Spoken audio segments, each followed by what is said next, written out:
3 bang, bang, bang. Okay. And then I saw a guy with kind of about a sturdy guy with a jacket running to that direction. I saw a man in a hoodie, dark clothing, jogging on that path. And then I saw him cut over to the road. I saw him, he run close there and then run. And the woman accused of killing her ex-boyfriend. Woman accused of shooting and killing a mail carrier. Devin Schreiner. Devin Schreiner's. Devin Schreiner.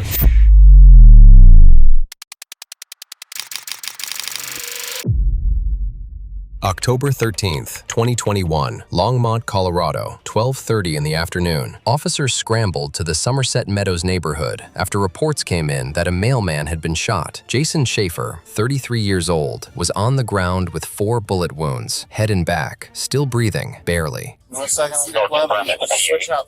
We're at the corner of Heather Hill and Renaissance, and I'm out with Wheeler. Copy, Heather Hill and Renaissance. Go. Move up. Here.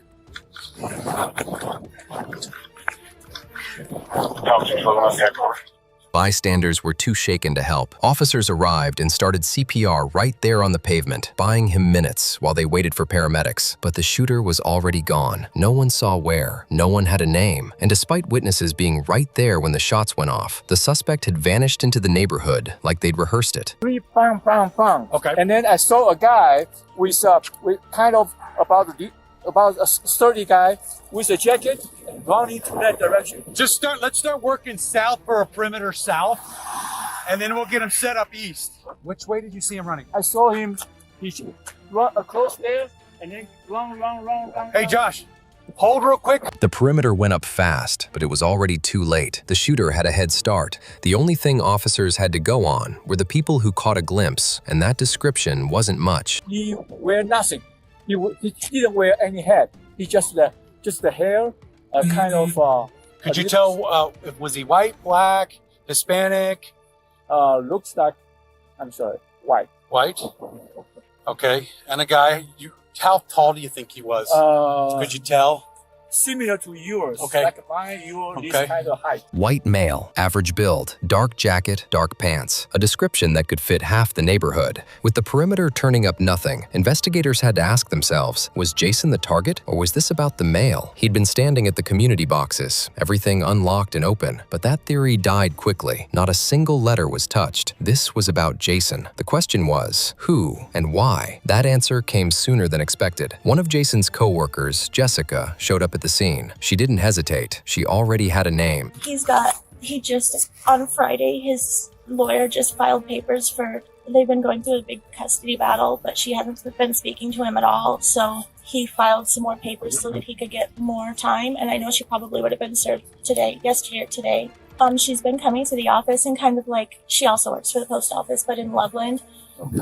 She showed up one day and said she was there to help. And as soon as he left, she left. She didn't even help us or anything. It was weird. And she hadn't just been calling, she'd been physically showing up at Jason's workplace, going through his things, and disappearing the moment he left. Her name was Devin. Devin and Jason met through the post office back in 2015. They had a son together, Chase, but the relationship didn't survive. By the time of the murder, they were long separated, working out of different facilities, and locked in a bitter custody fight. Devin had been escalating for months, showing up uninvited, watching, and Jason had no way to make it stop. According to Jessica, Devin had recently moved and refused to tell Jason where. The custody papers had just been filed, and Devin almost certainly knew she was about to be served. Tensions had been rising for weeks, and now Jason was on the ground with 4 bullets in him. That's when Jessica gave detectives the detail that changed the direction of the entire investigation. Who else might know? We're looking for what's going on with Jason and Devin or anything about this. Well, the girlfriend, I think. The sister of the baby mom.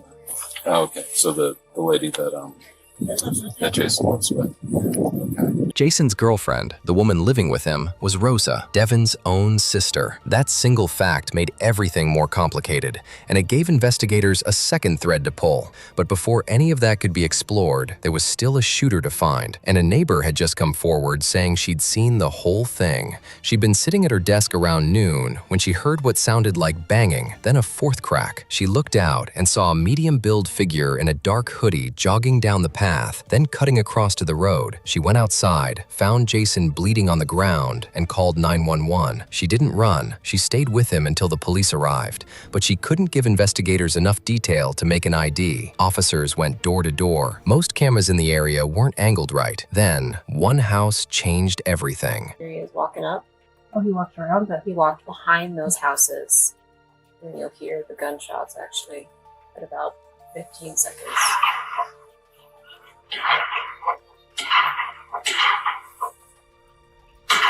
And then he runs back that way. Books it in a Chuck, you can see, comes out and walks over. This car must live somewhere in this neighborhood if they were coming in this way. But Chuck came out pretty quick. Chuck came out within 20 seconds. Yeah, he was thinking that 20 minutes, but he came out. He came out immediately. Right. And But he didn't. Even over there, I think he probably didn't see him.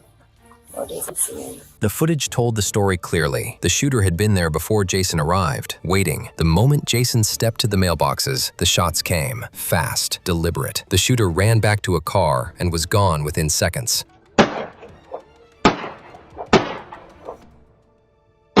Then, while detectives were still watching that footage, the call came in. Jason hadn't made it. He died on the way to the hospital. This was now a murder investigation. And when they traced the figure on that footage, the build, the route, the car that sped away, it wasn't a stranger. It was Devin. She'd fled in her own car, a black Nissan Rogue. Now investigators needed to understand how she'd known exactly where to find him. Jason's supervisor had the answer. Around the 1st of October, 2 weeks before the murder, Devin had been spotted inside Jason's postal facility, going through his mail carrier case. She no longer worked there and had no business being in the building. Management had every access code changed after the incident, but the damage was already done. Devin had almost certainly seen Jason's assigned route, his delivery schedule, everything she needed to know exactly where he'd be and when. She'd walked into that building and walked out with a roadmap to kill him. What made it worse, Chase, their 5-year-old son, was in Devin's care that day. Before police could move on her, they needed to make sure the boy was safe. But by the time officers reached his daycare, Devin was already on the phone, asking questions and playing the worried mother. Ask her questions. We're not here. She can come pick up the kid. Gateway Montessori School, this is Ren. Can I help you? Hi. No, Jason has not picked up yet. Okay. Is Rosa still there? Is she still there for the day? No. She got sick or something. I don't know. She had to leave in the middle of her shift. She left. She left in the middle of her shift? Yeah. Devin kept probing, asking about Chase, asking about Rosa, asking whether Jason had shown up. She claimed she didn't know what was happening, that people were calling her with rumors. She even said she didn't want to cause problems since it was Jason's day with their son. The performance was careful, measured, but investigators were already listening to every word. Officers secured Chase and brought him safely to the station, and instead of going after Devin directly, detectives set a trap. They made her think she was simply coming in to pick up her son. She walked through the door, believing she was in control. Well, I need him to be here now. I saw my father's car outside, and I'm not really sure why he's here. Your father's car? Yeah. Who's your dad? His name is Raul. Raul? Yeah. Okay. Is he not allowed to see your kiddo? He's a registered sex offender, so he better not be around my kid. Okay. Devin was already agitated, demanding to know where Chase was, why her sister had been contacted, why no one had called her. She wasn't grieving, she was managing. Detectives kept her waiting, kept her talking, and used every minute to build the case in the room next door. Devin didn't know it yet, but she wasn't leaving that building. Meanwhile, detectives had brought Rosa in separately. Before they could nail down the motive, they needed to understand how this triangle had formed in the first place. So obviously a lot of different dynamics with this relationship, just with Devin being your sister. Can you kind of walk me through, maybe by starting on how your and Devin's relationship was before you started a relationship with Jason? Complicated? I was trying to think where to start because she hadn't been in our lives for 9 years. Really? Tell me about that. Rosa explained that Devin had left home at 16 and largely disappeared from the family for nearly a decade. They reconnected at the end of 2020, and Rosa moved in with her here in Longmont, but the reunion didn't last. Devin was juggling 2 boyfriends, one named Joseph, one named AJ, and when Rosa got caught in the middle of a situation involving Joseph, Devin exploded. She threatened to harm herself and threw Rosa out of the apartment Rosa had been paying for. After that, Rosa ended up at Jason's. What started as a place to land became a real relationship, and Devin, who had never confronted Rosa directly, quietly seethed. Rosa had landed in complicated situations with Devin's men before, but this time it was different. This time, she was living with the father of Devin's child, and Devin was not okay with it, even if she never said it to Rosa's face. How did your sister respond to you then moving in with Jason? It would be on the text, but like between him and her, but she didn't really say much. Yeah. Nothing to you. Nothing, well, not necessarily She directly about. What were her feelings toward it? probably angry, but was she not angry? But she never said anything directly to you about being upset over you living with Jason? No. Do you know what she said to Jason about that situation, about you living there? You said she's angry, but what is she not angry about? On the surface, Devin played it cool, but Jason had already started sensing something was wrong. Devin had been showing up at his workplace uninvited, going through his jacket pockets at his carrier case, walking into a facility she had no reason to be in. She'd used custody exchanges as an excuse to get inside the building. Jason flagged it. He was paying attention. He just didn't act fast enough. Jason didn't protect himself. Instead, he doubled down on protecting his time with Chase, filing for more custody, pushing through the courts. Devin got served with those papers just days before the shooting, and she made sure it was the last move he ever made. Back in the station, Devin was done waiting. We definitely know your son is safe. And you know he's safe. I don't know he's safe. Nobody called me. Okay. I live in Fort Collins. Like, I work in Loveland. I live in Fort Collins, and nobody called me. I had coworkers I haven't spoken to, well, past coworkers, I guess, that I haven't spoken to in years, telling me that my son's father was in an accident. Okay.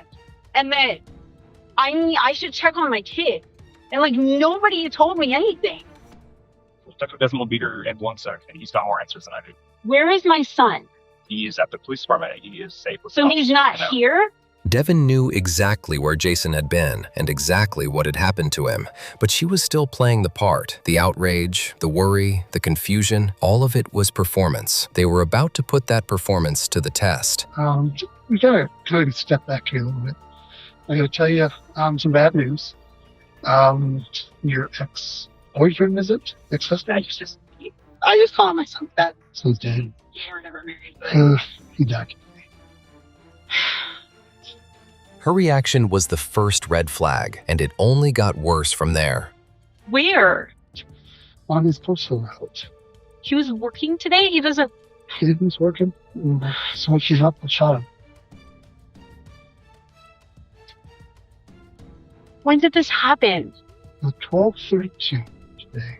She wasn't grieving, she was fishing, probing for details, timing her reactions, trying to gauge how much police knew. The detective read her immediately. He Mirandized her, framing it casually. Standard procedure, rule out the X, do our due diligence. Devin pushed back on every word, deflecting to her rights, her son, the way officers handled Chase's pickup. The detective stayed calm. He wasn't rattled. He was building a box around her, one answer at a time. When she demanded to know why she needed her rights read, he kept it light, calling it ruling out the butler. Devin didn't laugh. She was calculating, and while she calculated, he kept going. Once she was formally a suspect, Devin's composure started fracturing, not over Jason's death, but over her son. She was angrier that police had picked Chase up without calling her than she was that his father was dead. That reaction wasn't lost on anyone in the room. Child is here. The child is being interviewed by forensic investigators. She should not be interviewed because I didn't give consent for him to be spoken to. He's a witness, so he doesn't need consent to. Was he there? Was he in the? But he's going to tell us about the relationship between you and his mom. But I don't. You don't understand. He's 5. Well, he might not have anything to say. No, I don't understand how this can all happen without me even knowing that anything happened in the first place. Because we don't release children to abusive husbands that kill their wives. So you're saying that I am abusive and I killed his father? I'm saying that this is police standard practice 101. Devin tried to spin the conversation, talking over the detective, demanding explanations, pivoting every question back to procedural complaints. The detective didn't bite. He redirected smoothly, kept it brief, and made clear they were going in circles. Devin eventually shifted strategy again. She brought up a restraining order she'd filed against Jason years earlier, claiming he got physical while she was holding their infant son. She'd let it expire rather than make it permanent, citing how hard it would make custody exchanges. It was a calculated move, painting Jason as dangerous, herself as the vulnerable one. The detective acknowledged it neutrally and moved on. He wasn't there to relitigate the past. He was there for today. Then the detective stopped playing defense and started putting the evidence on the table. We saw your car in the area crimes. Your car was on your son's road. It's missing jumped passenger front hubcap. We got your car's license plate reader a while ago with your license plate, and it has that front passenger hubcap missing. Sure enough, in videos around the crime scene, that car is there, that front passenger bumper or hubcap missing. You said you're at work today, but your scanner goes off before the homicide and turns back on well after the homicide. And they track your scanner that you use at work to your boyfriend's house, AJ. So that's really kind of concerning. And we caught the shooting on one of the Nest doorbell cameras from across the street. Devin had also reportedly told AJ, and AJ had told others, that AJ knew where Jason lived and would shoot him if it came to that. Rosa had passed that on to detectives. Devin denied ever saying it, but the denial didn't land because there was already a dead man and a car on camera. And why is your car in the crime scene? I don't. What's that do? Nice. I don't know why it would be on camera that my car was down there, but I don't. Listen. If I don't scan packages, then obviously I'm not doing that. But I did stop I did stop at his house for my lunch break, sort of. Devin's alibi was that she'd been working her route in Loveland, 30 miles away, all day, but her postal scanner, which should have been moving with her throughout the route, sat completely stationary for 3 straight hours. And during that window, it wasn't with her. It was at AJ's house. As for AJ, he wasn't home either. He was at Hooters, having lunch with friends. Devin had no one to corroborate where she actually was. But something's not right here. I think the gig is up. There's something weird going on here. Everything's pointing to you being involved in this shooting. People don't go around just shooting most of people. I mean, I work for the post office, and I have before, and I have been. Supposedly you're on video 2 weeks ago breaking the Longmont post office. That's a separate. Didn't break in. I worked for the post office. I'm allowed to go in. But who cares about that? That's just a stupid burglary. Burglary? Let's talk about the homicide. Why, what's your involvement in this? Because I think there's a lot more than you're telling us. The video of the shooter looks kind of like you. It's from a distance, but it looks like your height and your build. It doesn't look like AJ's height and build. The detective laid it out directly. The shooter on the doorbell footage matched Devin's height and build, not AJ's, not anyone else's. Her car was at the scene. Her scanner was sitting still for 3 hours. She'd been served custody papers days before. She had motive, she had access to Jason's route, and she had no verifiable alibi. He told her they would search her house, seize her car, and run a gunshot residue test. Devin told him to go ahead. She kept insisting she was at work. He kept pointing at the evidence. Round and round. Her car in the neighborhood. Her scanner at AJ's. 5 shots fired in broad daylight. And a killer who walked away clean. Devin had one response for all of it. She didn't know. She didn't have an answer. She'd been at work. Nobody believed her. And for good reason. None of it added up. Even buried under all of that, Devin still believed she could talk her way out, but the local detective was just the first layer. The man walking in next was going to be harder to manage. U.S. Postal Inspector Ken was a federal agent, and unlike a homicide detective, he knew postal operations inside and out, every code, every scanner, every route. Devin's story wasn't just suspicious to him, it was technically impossible. Okay. Tell me about your day. So you started scanning packages, you started your route, and what happened? My guy AJ, he lives on that route, and so since Wednesday is like his day off, and things are very complicated with us, I try to see him on his day off. Okay. So you stopped by on your route. Yes. Hang out with him. Did you do that today? Yes, I do it every Wednesday. Okay, every Wednesday, that's kind of your whole routine. Yes. What time did you get over to his place? I don't know. I don't know exactly when I got over there. Okay. I wasn't really looking at the time. I was ahead of what I normally am for that day. Not by like a lot, but you know, like I'm there around noon, so I think I was a little bit ahead of schedule. So I was able to stop, and I was happy that I would be able to take a little bit more time to take a lunch and spend some time with them. Okay. So is that what you actually did today then? The same AJ who was at Hooters having lunch with other people while Devin claimed they were together. Did you guys, what happened after that? Interviewed for a while, and then he got angry and left, and I stayed in my truck, and I was very upset. So I was crying in my truck and waited for a while until I was able to calm down. What made you so upset this time as opposed to any other time? I'm sorry. Okay. Okay, it's not. When he left, where did he go? What car does he drive? He drives a big Doorbell truck. Okay. Like one of those big diesel trucks? You know, those like big mountain or big large ones? Okay. Just when Devin started to think this was all routine questioning, Inspector Ken pivoted. How tall are you? 5'5". About 5'5"? Okay. And what were you wearing today? That's Okay. You were wearing that all day? Okay. So you don't have like a carrier uniform or anything since you're a rural carrier? Were you wearing those same shoes all day? Okay. How about those same pants? Yeah, I never changed. Same. So if we pull up surveillance video or whatnot, we'll see you at the post office wearing that. Okay. Did you ever put on a hoodie today at all? Do you own any hoodies? I own a lot of hoodies, but I didn't wear that today, mainly because I had like the one that I wore yesterday at work. I wore the same thing yesterday at work, and the same outfit.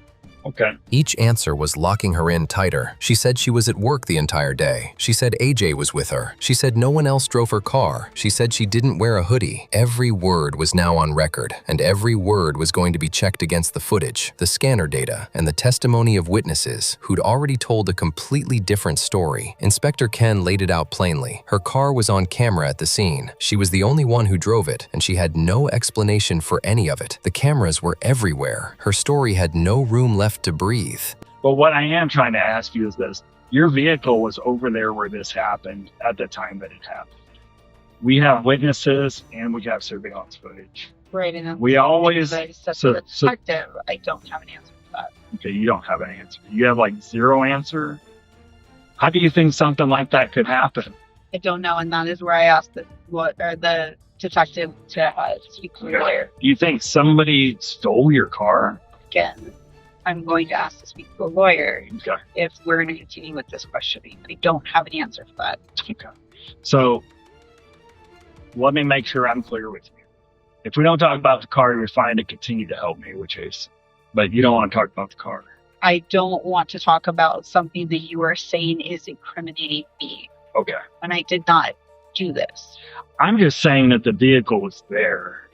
And I just said I don't have a response for it. Okay. I don't have an answer. I don't know how to tell you That Well, I guess I was there while I was at work in Loveland. Okay. Devin kept repeating that she had nothing to hide, that she was at work all day, but she refused to explain the car. She invoked her right to an attorney when the pressure got too specific. Inspector Ken confirmed her invocation, kept the conversation technically open on other topics, and waited to see if she'd trip herself up on her way out. She didn't disappoint. When asked if she had any idea who might have wanted to hurt Jason, Devin paused, then let the mask slip. I don't see what other questions you would have. Well, I'd like to know, who do you think would have done this to Jason? I don't know who would have done this to Jason.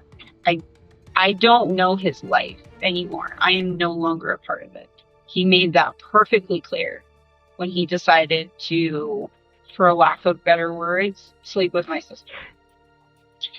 There it was. Not grief, not a shock, rage, aimed directly at Rosa. Devin tried to redirect suspicion the moment she felt the walls closing in. He slept with my ex-boyfriend, but also with my son's dad. Okay. Then I kicked her out, and I told her she was no longer allowed to live in my house if she was going to be that kind of person. It went nowhere. Detectives moved straight to evidence collection. Right here. We just basically like an adhesive tape. Won't be rest. Kind of. It's not tape, but it's Almost like a lint roller type, if you can envision something like a tacky lint. soon.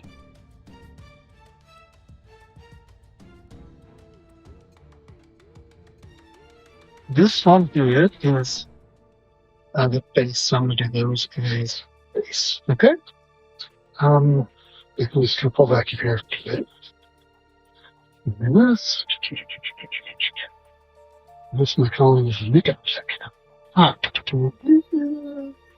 They swabbed her hands, her face, her hair, anything that might carry gunshot residue. Then they pulled her phone records, and those records told a story Devin had no answer for. Her phone placed her in the Longmont area at the time of the shooting, not Loveland, not AJ's house, right near the crime scene. She'd been on calls with AJ in the lead up to the attack, and again right after. When investigators cross-referenced AJ's location data, it got worse. He'd spent a significant portion of that morning tracking Jason's route, driving parallel to it, watching where Jason was headed. Minutes before the shots were fired, AJ broke off and drove to Hooters. He was building his alibi while Devin moved into position. AJ knew exactly what was coming, and his phone proved it. Do you remember, like, if we showed you a picture of her car, would you remember what it looks like?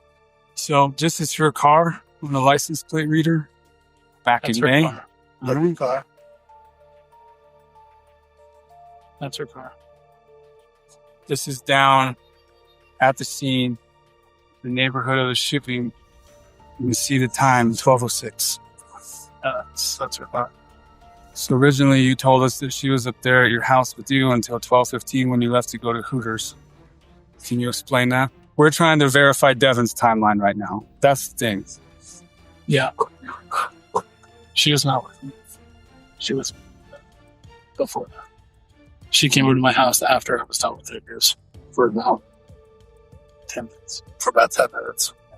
What happened when she got there? She stopped, used the bathroom, grabbed some water. Did she leave anything?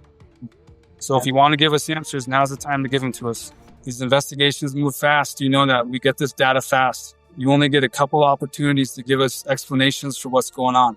We're trying to find the truth. With his alibi already crumbling, AJ started talking. He said Devin had told him 3 days before the murder that she was planning to kill Jason that night at his apartment. AJ claimed he talked her out of it, but on the morning of October 13th, she called him again and told him she was going through with it. He said he tried to stop her. He said he even tracked Jason's route himself that morning, not to help her, but to find her and intervene. He claimed he pulled up next to Jason's mail truck and warned him directly, told him Devin was unstable and to be careful. Jason reportedly said he wasn't scared, and AJ drove away. He claimed he did everything short of calling the police. He said he tried. Detectives weren't buying it.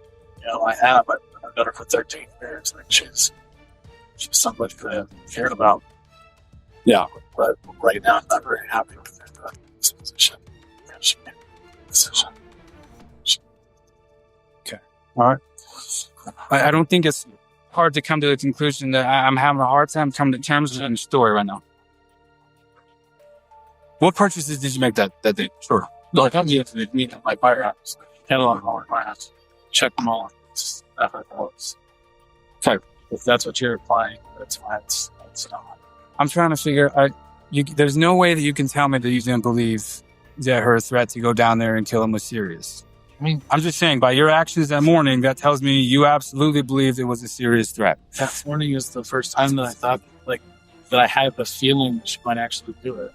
Okay. And I'm not, because I have the feeling, like, yes, hindsight's 20/20. I should have done more.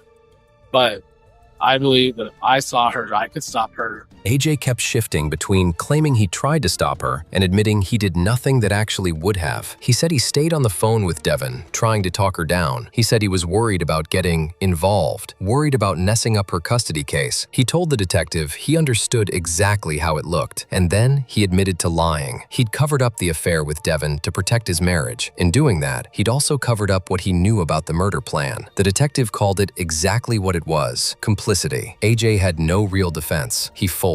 When the detective said he was under arrest, AJ asked if they could do it in the parking lot. They did not. Then came the detail that sealed it. A search of AJ's phone turned up a Snapchat photo Devin had sent him the morning of the murder. Herself, in the same dark hoodie the shooter was seen wearing on the doorbell footage, taken in the same bathroom she'd used dozens of times before. She wasn't just planning this, she documented it, sent it to the man who was supposed to be her alibi. Prosecutors said it was evidence she'd already made up her mind long before she pulled the trigger. On March 7, 2023, Devin Schreiner was convicted of first-degree murder and sentenced to life in prison without the possibility of parole. AJ Ritchie, who tracked the route, enabled the plan, lied to investigators, and let a man die, was convicted as well. On September 27, 2023, he received the same sentence: life, no parole. Jason Schaefer went to work that Wednesday morning the same way he did every week. He had no idea the person who knew his route best, who had literally worked alongside him, had spent weeks planning to use that knowledge to end his life. His son Chase grew up without a father, and the two people responsible will spend the rest of their lives behind bars.